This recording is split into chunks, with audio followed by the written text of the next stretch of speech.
আজকে একটা psychological theory নিয়ে কথা বলবো। আমি জানি না কতজন কানেক্ট করতে পারবে, বাট খুব ইন্টারেস্টিং, ট্রাস্ট মি।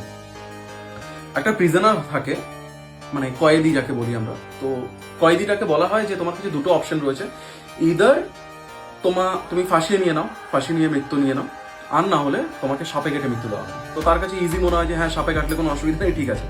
তো তাকে একটা রুমে বন্ধ করে তাকে বেঁধে দেওয়া হয়, হাত পা বেঁধে তার চোখে ব্লাইন্ড ফোল্ড করে দেওয়া হয়। ইন্টারেস্টিং ফ্যাক্ট ইজ, সাপ ওখানে ছিলই না। তো তাকে কি করা হয়, দুটো সুই দিয়ে, মানে সুচ, নিডল, তো দুটো নিডল দিয়ে তাকে ফোটানো হয়, আর তাকে এটা ফিল করানো হয় যে সাপটা প্রচন্ড বিষাক্ত, তুমি ম্যাক্সিমাম 2 থেকে 3 ঘন্টার মধ্যে মারা যাবে। আর সেটাই হয়। দ্য পয়েন্ট ইজ, ও ব্রেনের দ্বারা কন্ট্রোল হচ্ছিল। ওর ব্রেন ওকে এটা কমান্ড করে দিয়েছিল যে তোকে সাপে কেটে নিয়েছে আর তুই 2 থেকে 3 ঘন্টার মধ্যে মরে যাবি। The choice is yours man. তুমি তোমার ব্রেনকে কন্ট্রোল করবে না, ব্রেন তোমাকে কন্ট্রোল করবে।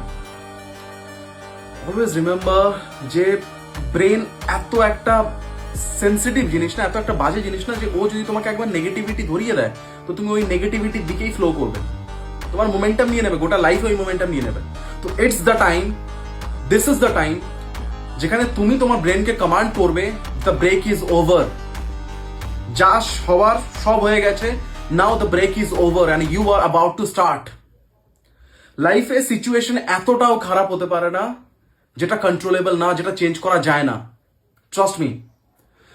লাস্টলি আরো একটা কথা বলি, পার্সোনাল প্রবলেমস হচ্ছে কি না হচ্ছে, ডিএম করতে পারো, কোনো অসুবিধা নেই, আমি ডিএমে রিপ্লাই করছি সবাইকেই।